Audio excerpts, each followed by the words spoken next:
Have you ever spent weeks nurturing beautiful flowers in containers only to watch them struggle, wilt, or just not live up to your expectations? Trust me, I've been there. As a seasoned container gardener, I've made some costly mistakes, planting flowers that just didn't belong in pots. Today, I'm sharing the 8 flowers I truly regret planting in containers so you don't have to make the same mistakes. Welcome to Greenhaven Homes, your go-to place for smart, simple, and beautiful gardening advice designed to help your home bloom to its fullest potential. If you want your container garden to thrive without the headaches, make sure you hit that subscribe button and ring the bell so you never miss a video. Now let's dive into the flowers I wish I'd never planted in containers. Choosing the right flowers for containers matters more than many gardeners realize.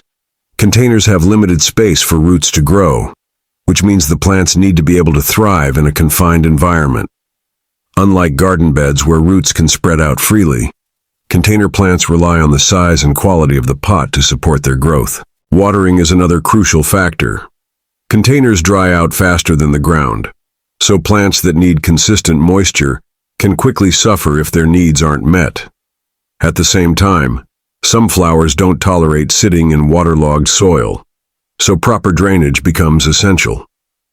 Sunlight exposure also plays a big role.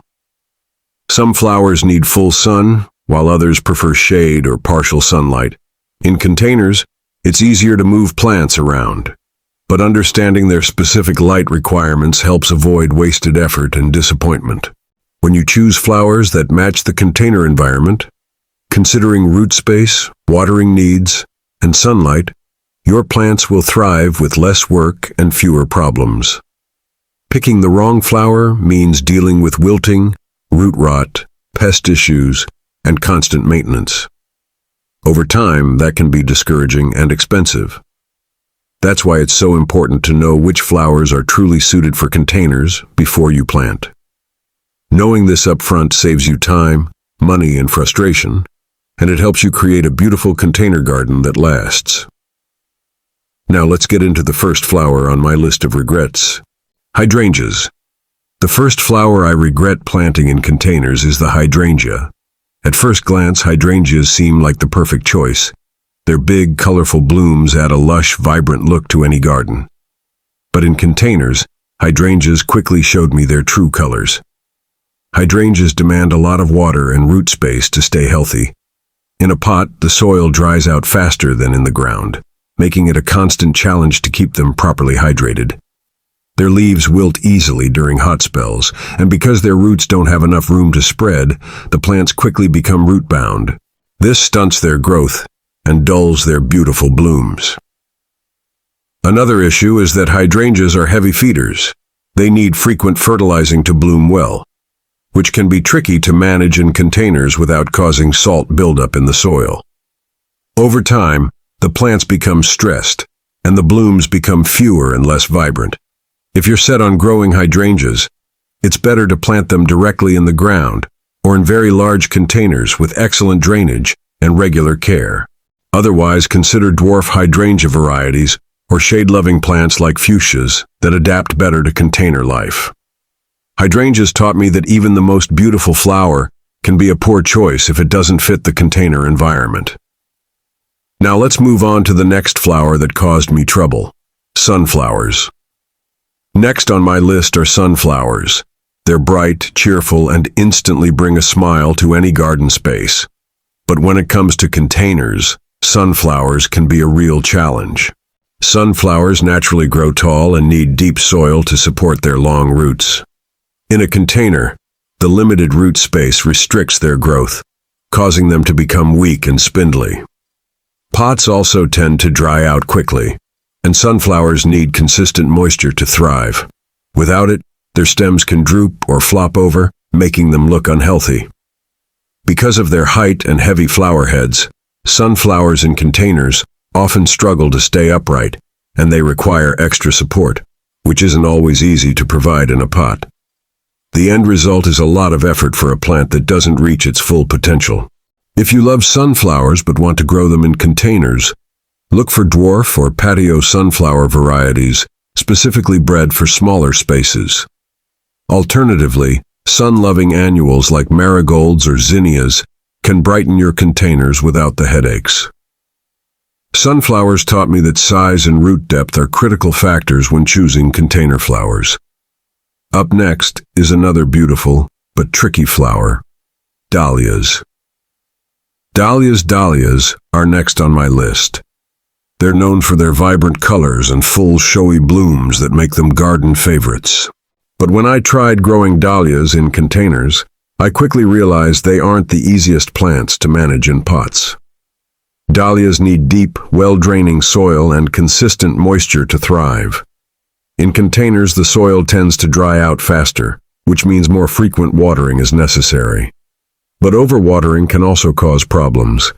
Their tubers are prone to rot if the soil stays too wet. On top of that, dahlias require regular feeding throughout the growing season to produce those big, beautiful blooms. Managing their fertilizer needs in containers can be tricky and time-consuming. Winter care is another challenge. Since dahlias are tender tubers, they need to be dug up and stored properly in cold climates. In containers, this extra step becomes even more important.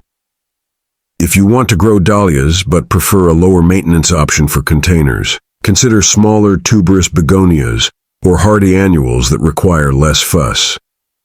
Dahlias taught me that some stunning flowers come with a high level of care that might not fit every container gardener's routine. Now let's talk about peonies, another classic flower that wasn't kind to my containers. Peonies. Peonies are beautiful, classic flowers that many gardeners adore for their large, fragrant blooms. But when it comes to containers, peonies prove to be a major challenge for me. Peonies have deep, extensive root systems that need plenty of space to grow. They also dislike being moved or having their roots disturbed, which makes container life stressful for them.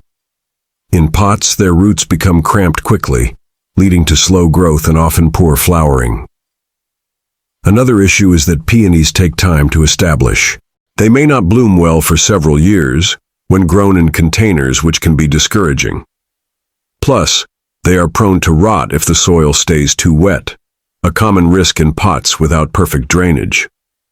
Because of these reasons, peonies are best planted in garden beds or very large permanent containers where their roots have room to spread. For container gardening, I recommend hardy perennials like daylilies or coneflowers that are much easier to grow in pots. Peonies taught me that sometimes, even the most beloved flowers aren't suited for container life. Next up is lavender, a popular plant that also gave me some trouble. Lavender is a favorite for many gardeners because of its lovely fragrance and drought tolerance. But growing lavender in containers turned out to be trickier than I expected. Lavender needs full sun and excellent drainage to thrive. While containers allow you to move plants to sunny spots, they can sometimes hold too much moisture, especially if the soil or pot doesn't drain well. This often leads to root rot, which is the #1 killer of container-grown lavender. Another challenge is that lavender roots can become root-bound quickly in pots, restricting their growth and causing the plants to weaken over time.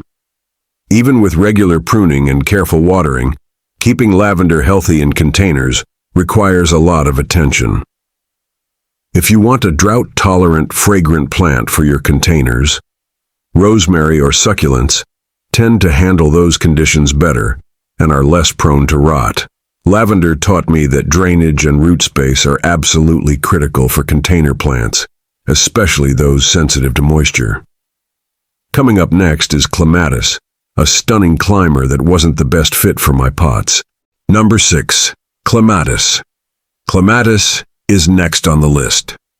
This stunning climbing flower is known for its large, showy blooms and ability to add vertical interest to any garden.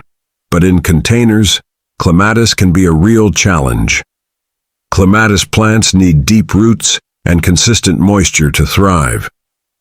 Unfortunately, containers limit their root space, which often results in weak, leggy vines and fewer flowers. The restricted soil volume also dries out quickly, making it tough to keep the plant properly hydrated. Another issue is setting up adequate support for clematis in pots.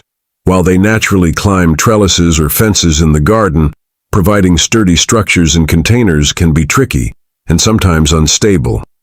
Because of these challenges, clematis grows best when planted in the ground near a solid trellis.